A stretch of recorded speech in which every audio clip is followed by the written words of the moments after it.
श्री कृष्ण भगवान की जय। श्रीमन नारायण भगवान की जय। राधे राधे। जय श्री कृष्णा। आज आप सुनेंगे कार्तिक मास महात्म्य में अध्याय 3। उम्मीद करती हूँ आपने इससे पहले के अध्याय भी जरूर सुने होंगे। आज के अध्याय में आप सुनेंगे कार्तिक व्रत करने वाले मनुष्यों के लिए पालनीय नियम। ब्रह्मा जी कहते हैं, व्रत करने वाले पुरुष को उचित है कि वह सदा एक पहर रात बाकी रहते ही सोकर उठ जाए, फिर नाना प्रकार के स्तोत्रों द्वारा भगवान विष्णु जी की स्तुति करके दिन के कार्य का विचार करे। गांव से नैत्रक्त कोण में जाकर विधि पूर्वक मल मूत्र का त्याग करे। यज्ञोपवीत को दाहिने कान पर रखकर उत्तराभिमुख होकर बैठे, पृथ्वी पर तिनका बिछा दे और अपने मस्तक को वस्त्र से भली भांति ढक ले। मुख पर भी वस्त्र लपेट ले। अकेला रहे तथा साथ जल से भरा हुआ पात्र रखे। इस प्रकार दिन में मल मूत्र का त्याग करे। यदि रात में करना हो तो दक्षिण दिशा की ओर मुंह करके बैठे। मल त्याग के पश्चात गुदा में 5 या 7 बार मिट्टी लगाकर धोए। बाएं हाथ में 10 बार मिट्टी लगाएं, फिर दोनों हाथों में 7 बार और दोनों पैरों में 3 बार मिट्टी लगानी चाहिए। ये गृहस्थ लोगों के लिए शौच का नियम है। ब्रह्मचारी के लिए इससे दूना, वानप्रस्थ के लिए 3 गुना और सन्यासी के लिए 4 गुना शौच कहा गया है। यह दिन में शौच का नियम है, रात में इससे आधा ही पालन करें। यात्रा में गए हुए मनुष्यों के लिए उससे भी आधे शौच का विधान है तथा स्त्रियों और शूद्रों के लिए उससे भी आधा शौच बताया गया है। शौच कर्म से हीन पुरुष की समस्त क्रियाएं निष्फल हो जाती हैं। तदंतर दांत और जीवा की शुद्धि के लिए वृक्ष के पास जाकर यह मंत्र पढ़े। आयुर्बलम यशो वर्चा प्रजाम पशु वशीनी च ब्रह्म प्रज्ञाम च मेधाम च त्वम नो देहि वनस्पति। अर्थात हे वनस्पति, आप मुझे आयु, बल, यश, तेज, संतनी, पशु, धन, वैदिक ज्ञान, प्रज्ञा और धारण शक्ति प्रदान करें। ऐसा कहकर वृक्ष से 12 अंगुल की दातन से दूध वाले वृक्षों से दातन नहीं लेनी चाहिए। इसी प्रकार कपास, कांटेदार वृक्ष तथा जले हुए पेड़ से भी दातन लेना मना है, जिससे उत्तम गंध आती हो और जिसकी टहनी कोमल हो। ऐसे ही वृक्ष से दंत धावन करना चाहिए। उपवास के दिन, नवमी और षष्ठी तिथि को, श्राद्ध के दिन, रविवार को, ग्रहण में प्रतिपदा को तथा अमावस्या को भी काष्ठ से दातन नहीं करनी चाहिए। जिस दिन दातन का विधान नहीं है उस दिन 12 कुल्ले कर लेने चाहिए। विधि पूर्वक दांतों को शुद्ध करके मुंह को जल से धो डालें और भगवान विष्णु के नामों का उच्चारण करते हुए 2 घड़ी रात रहते ही स्नान के लिए जलाशय पर जाएं। कार्तिक के व्रत का पालन करने वाला पुरुष विधि से स्नान करे, फिर धोती निचोड़कर अपनी रुचि के अनुसार तिलक करे। तत्पश्चात अपनी शाखा के अनुकूल अहित्र सूत्र की बताई हुई पद्धति से संध्या उपासना करे। जब तक सूर्योदय ना हो जाए तब तक गायत्री मंत्र का जाप करता रहे। यह रात्रिक अंत का कृत्य बताया गया है। अब दिन का कार्य बताया जाता है। संध्या उपासना के अंत में विष्णु सहस्त्र नाम आदि का पाठ करें, फिर देवालय में आकर पूजन प्रारंभ करें। भगवत वत्स संबंधी पदों के गान, कीर्तन और नृत्य आदि कार्यों में दिन का प्रथम पहर व्यतीत करें। तत्पश्चात आधे पहर तक भली भांति पुराण कथा का श्रवण करें। उसके बाद पुराण बाँचने वाले विद्वान की और तुलसी की पूजा करके मध्याह्न का कर्म करने के पश्चात दाल के सिवा शेष अन्न का भोजन करें।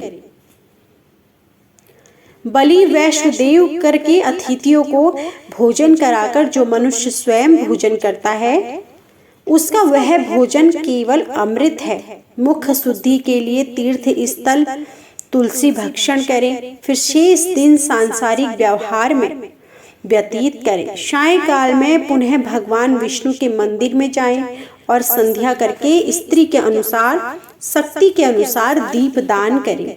भगवान विष्णु को प्रणाम करके उनकी आरती उतारें और स्तोत्र पाठ आदि करते हुए प्रथम पहर में जागरण करें। प्रथम पहर बीत जाने पर शयन करें। ब्रह्मचर्य व्रत का पालन करें। इसी प्रकार 1 मास तक प्रतिदिन शास्त्रोक्त विधि का पालन करें। जो कार्तिक मास में उत्तम व्रत का पालन करता है वह सब पापों से मुक्त हो भगवान विष्णु के सालोक्य को प्राप्त करता है। कार्तिक मास आने पर निषिद्ध वस्तुओं का त्याग करना, जैसे तेल लगाना, पराया अन्न भोजन करना, तेल खाना जिसमें बहुत से बीज हो, ऐसे फलों का सेवन तथा दाल और चावल, ये सभी कार्तिक मास में त्याज्य हैं। लौकी, गाजर, बैंगन, बासी अन्न, भैंसिण, मसूर, दोबारा भोजन, मदिरा, पराया अन्न, काशी के पात्र में भोजन, छत्राक, कांची, दुर्गंधी पदार्थ, समुदाय का अन्न, वैश्य का अन्न, ग्राम पुरोहित और शूद्र का अन्न और सूतक का अन्न, ये सभी त्याग देने योग्य हैं। श्राद्ध का अन्न, रजस्वला का दिया हुआ अन्न, जन्ना, शौच का अन्न, लसौड़े का फल, इन्हें कार्तिक व्रत का पालन करने वाले पुरुष त्याग दें। निषिद्ध पत्तलों में भोजन न करें। महुआ, केला, जामुन और पकड़ी, इनके पत्तों में भोजन करना चाहिए। कमल के पत्ते पर कदापि भोजन न करें। कार्तिक मास आने पर जो वनवासी मुनियों के अनुसार नियमित भोजन करता है वह चक्रपाणी भगवान विष्णु के परम धाम में जाता है। कार्तिक में प्रातः काल स्नान और भगवान की पूजा करनी चाहिए। उस समय कथा श्रवण उत्तम माना गया है। कार्तिक में केला और आंवले के फल का दान करें और शीत से कष्ट पाने वाले ब्राह्मणों को कपड़ा दें। जो कार्तिक में भक्ति पूर्वक भगवान विष्णु को तुलसी दल समर्पित करता है वह संसार से मुक्त हो भगवान विष्णु के परम पद को प्राप्त होता है। श्री हरि के परम प्रिय कार्तिक मास में जो नित्य गीता का पाठ करता है उसके पुण्य फल का वर्णन सैकड़ों वर्षों में भी नहीं किया जा सकता है। जो श्रीमद् भागवत का श्रवण करता है वह सब पापों से मुक्त हो परम शांति को प्राप्त होता है। जो कार्तिक की एकादशी को निराहार रहकर व्रत करता है वह निसंदेह पूर्व जन्म के पापों से मुक्त हो जाता है। जो कार्तिक में भगवान विष्णु की प्रसन्नता के लिए दूसरे के अन्न का त्याग करता है वह भगवान विष्णु के प्रेम को प्राप्त करता है। जो राह चलकर थके मांदे और भोजन के समय पर घर पर आए हुए अतिथि का भक्ति पूर्वक पूजन करता है वह सहस्त्रों जन्मों के पाप का नाश कर डालता है।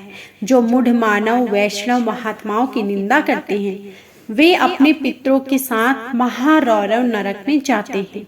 जो भगवान की और भगवत भक्तों की निंदा सुनते हुए भी वहां से दूर नहीं हटते वह भगवान का प्रिय भक्त नहीं है।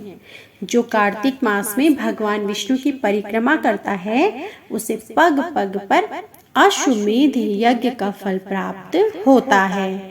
जो कार्तिक मास में पराई स्त्री के साथ संगम करता है उसके पाप की शांति कैसे होगी यह बताना तो असंभव है।